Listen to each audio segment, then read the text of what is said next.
사람이 살면서 좋은 선생님을 만나는 것은 너무나 중요합니다.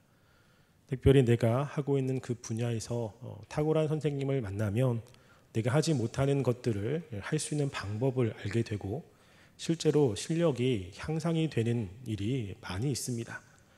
그래서 혼자 하는 것보다는 좋은 선생님 밑에서 배우는 것이 훨씬 더 빠르고 그리고 유익한 면이 많이 있는 것이죠. 이것은 교회도 마찬가지입니다. 우리가 교회에서 좋은 선생님을 만나면 우리 신앙에 많은 유익을 얻게 되고 또 우리가 힘들어하는 부분에서 어떻게 해결해야 될지를 알게 되는 것입니다. 그래도 지금 야고보는 지금 이 서신을 통해서 교회 안에 선생님이 과연 누구냐라고 질문을 하고 있습니다. 지금 야고보는 3장 1절에서도 선생에 관한 이야기를 하고 있습니다.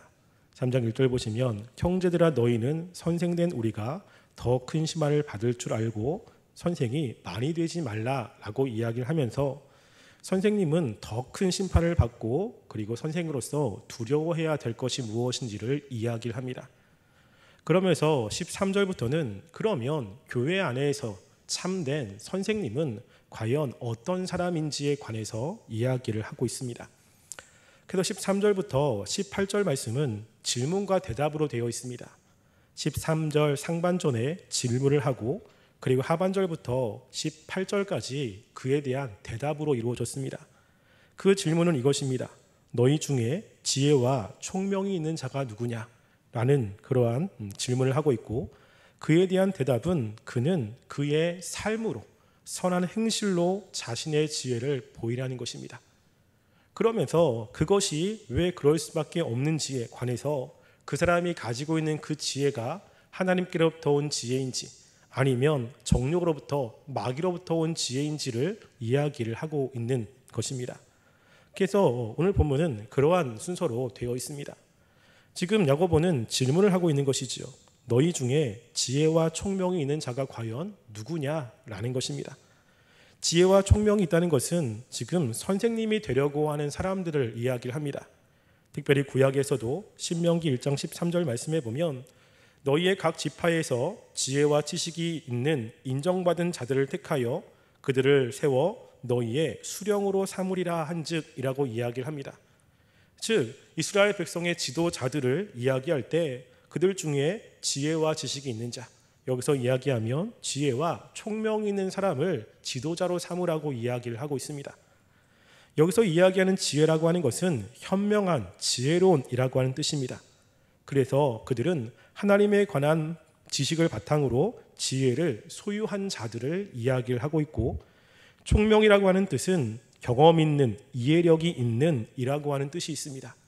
그래서 지금 사람들, 특별히 학생들이 어려움을 당하고 있는 것들을 이 사람들은 경험을 통해서 자신들도 경험했기 때문에 무엇이 어려운지, 왜 안 되는지 이런 것들을 알고 있는 사람들이죠. 그래서 여기에 지혜와 총명이 있는 사람들은 바로 선생님들을 이야기합니다. 교회에서 말씀을 가르치는 선생님, 그럼 과연 그 선생님은 어떤 사람이어야 되는지에 관한 이야기를 하고 있는 것이죠.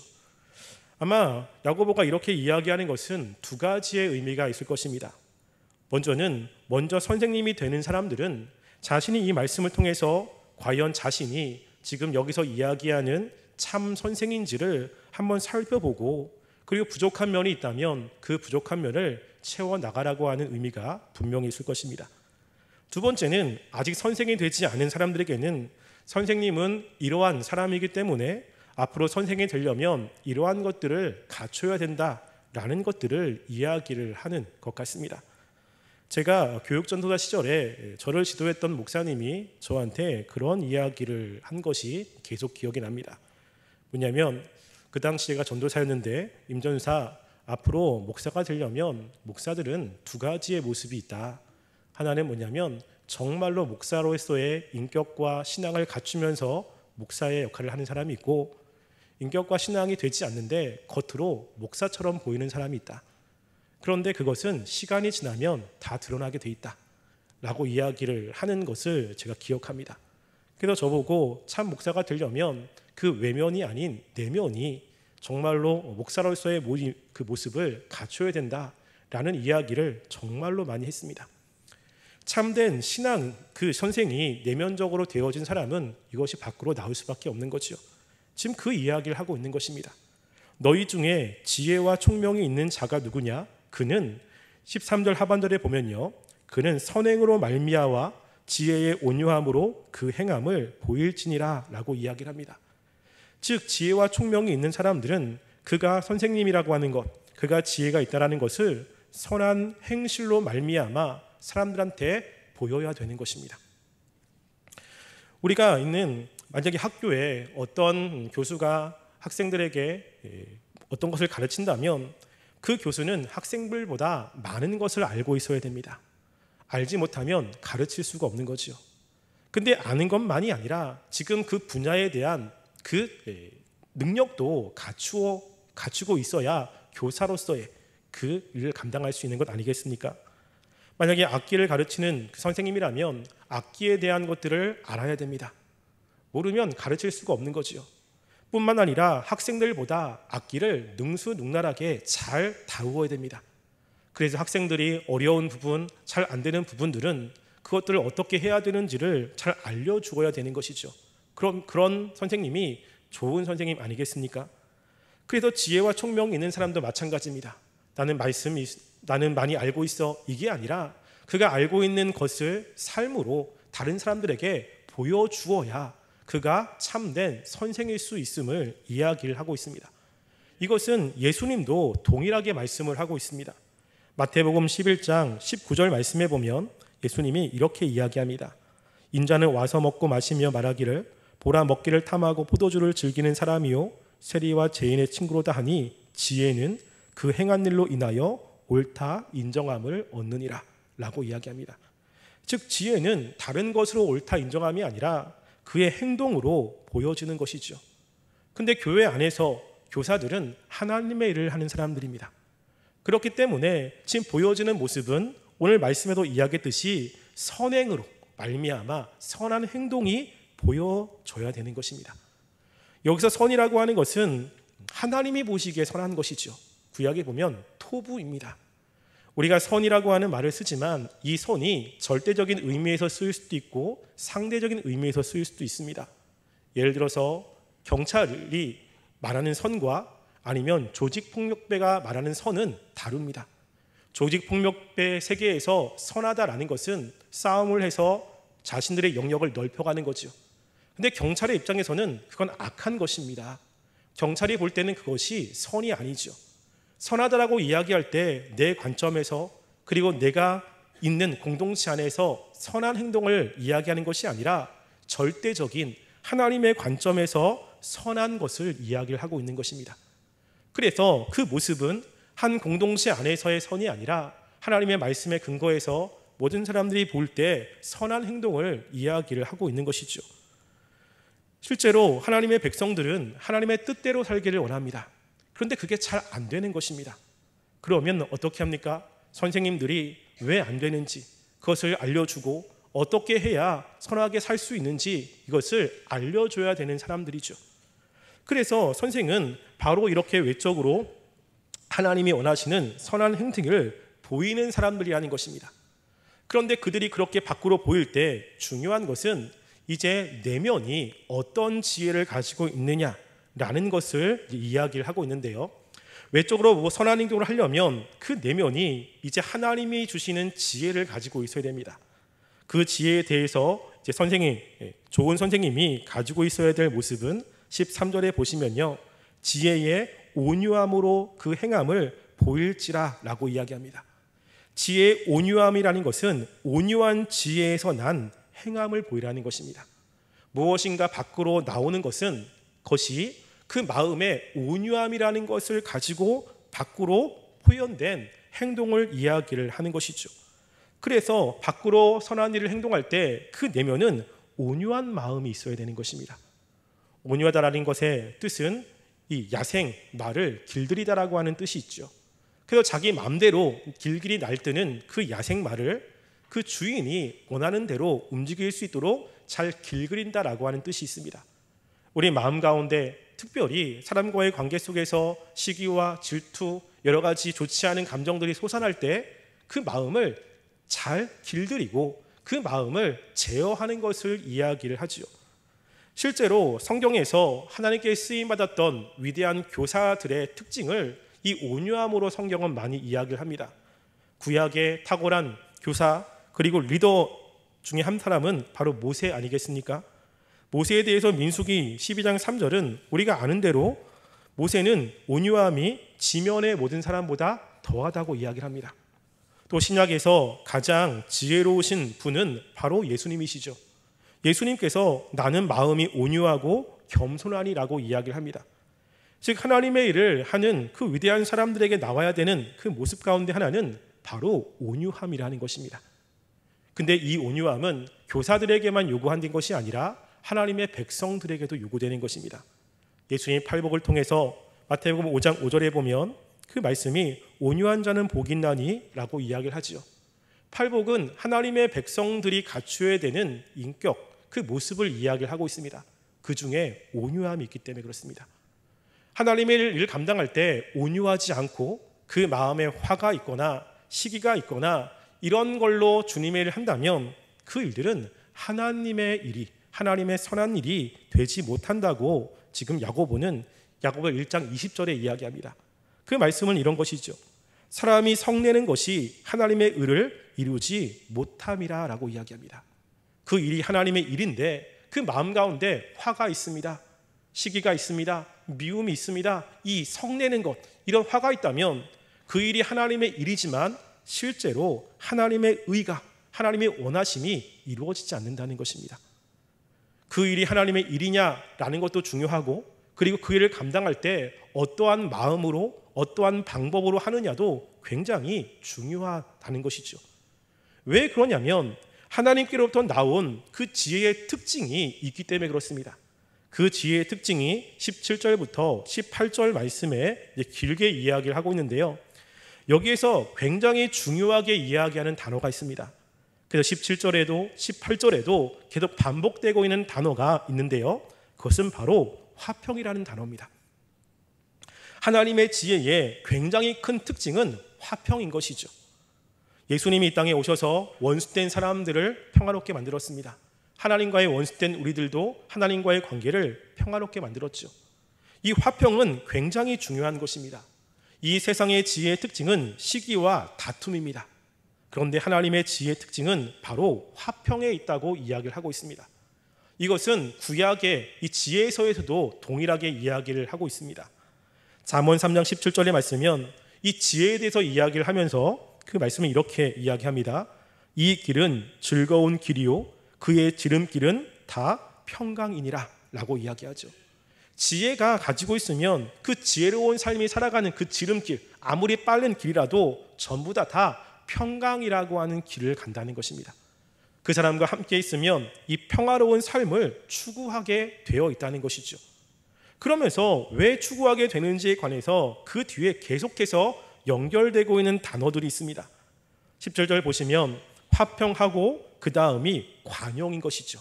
하나님의 지혜의 특징이 관용이 있습니다. 이 관용의 뜻은 법이나 관습법의 권위에 저항하지 않는다라고 하는 의미로 온유하고 친절한이라고 하는 뜻이 있습니다. 그래서 세상의 지혜를 가진 독설적이고 오만한 사람과의 마음과는 달리 참을성과 이해심이 많은 관대하고 친절한이라는 것입니다. 세상의 지혜는 자신이 지혜를 가지고 있으면 다른 사람들을 무시합니다. 오만하지요. 그런데 하나님의 백성은 관용하다는 것입니다. 그래도 자신의 지혜로 다른 사람을 무시하지 않습니다. 오만하게 다른 사람을 멸시하지 않습니다.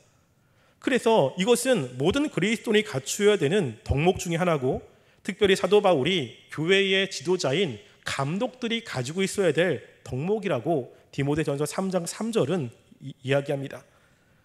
그래서 지금 여기서 이야기하는 관용, 이것은 하나님의 지혜에 들어있는 특성 중에 하나입니다.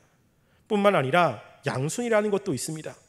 양순이라고 하는 뜻은 쉽게 설득당함이라고 하는 의미가 있습니다. 이것은 우리가 무엇인가 잘 몰라서 약해서 잘 믿고 속아 넘어간다는 의미를 이야기하지 않습니다. 그리스도인들은 그렇게 약하면 안 되죠. 이것의 의미는 뭐냐면 불변한 신학이나 명확한 것들이 아니면 그냥 다른 사람들을 존중한다는 의미가 있습니다. 진리가 아니라면 다른 사람의 이야기를 그냥 듣고 그리고 그렇게 인정해 주는 것이죠. 굳이 진리가 아닌 것에 대해서 목숨 걸고 항변할 필요가 없습니다. 진리라면 명확하게 그것을 지켜야 되고 그것을 반드시 고수해야 되지만 진리가 아닌 부분에 대해서는 싸울 필요가 없는 것이죠. 그 사람의 이야기를 듣고 그리고 그렇다고 인정해 주고 그럴 수 있다고 그 사람에 대해서 이렇게 존중하는 마음을 갖는 것을 이야기합니다. 그리고 그 뒤에 보면 긍휼과 선한 열매를 이야기를 하죠. 그래서 이렇게 하나님의 지혜를 가진 사람들은 이렇게 화평의 삶을 살게 된다는 것이죠. 왜냐하면 하나님의 지혜의 가장 중요한 것이 화평이기 때문에 그 화평하기 위해서 관용하는 마음, 양순하는 마음, 그리고 진리와 선한 열매가 있기 때문에 하나님의 지혜를 가진 사람들은 삶에서 이런 모습이 나오는 것입니다. 진리에 대해서는 단호하지만 진리가 아닌 것에 대해서는 굳이 자기의 뜻을 그렇게 굽히진 않습니다. 다른 사람의 이야기도 인정해주고 또 그들이 납득할 만하면 그 사람을 존중해 주면서 서로 화평 가운데 살아가는 것이 하나님의 진리의 특성이라는 것입니다. 그런데 반대로 그렇지 않은 마귀의 그 지혜가 있습니다. 그 마귀의 지혜의 특징을 성경은 두 가지로 이야기를 하는데요. 그것은 독한 시기와 다툼이 있다는 것입니다. 14절에도 보면 그런 너희 마음속에 독한 시기와 다툼이 있으면 자랑하지 말라고 이야기하죠. 근데 그 독한 시기와 다툼은 16절에 보시면요, 바로 이 세상의 것이고 정욕의 것이고 마귀의 지혜의 특징입니다. 16절에 시기와 다툼이 있는 곳에는 혼성과 모든 악한 일이 있다고 이야기를 하죠.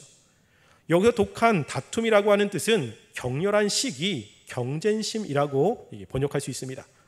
그래서 이런 시기를 가지고 있으면 내가 다른 사람보다 무조건 잘해야 되고 무조건 이겨야 되고 그리고 모든 것을 경쟁적으로 보는 거죠.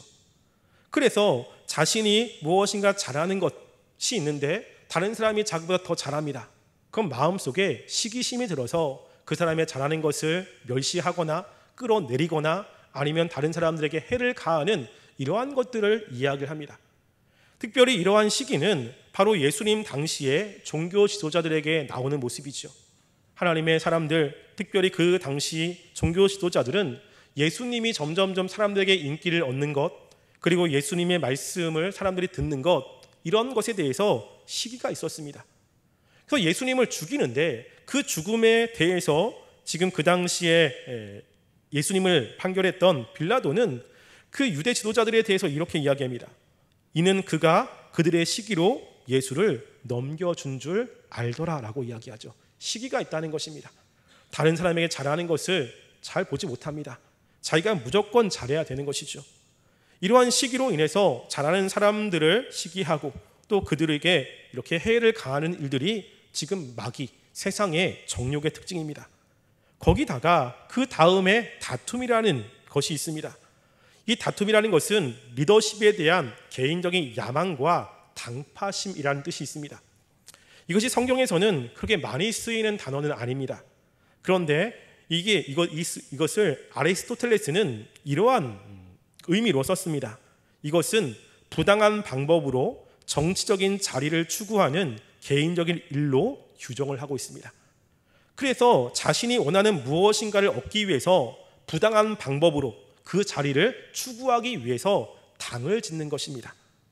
그래서 이것을 갈라디아서에는 우리의 육체의 열매를 이야기하면서 이 번역을 당 짓는 것이라고 이야기를 하는 거죠.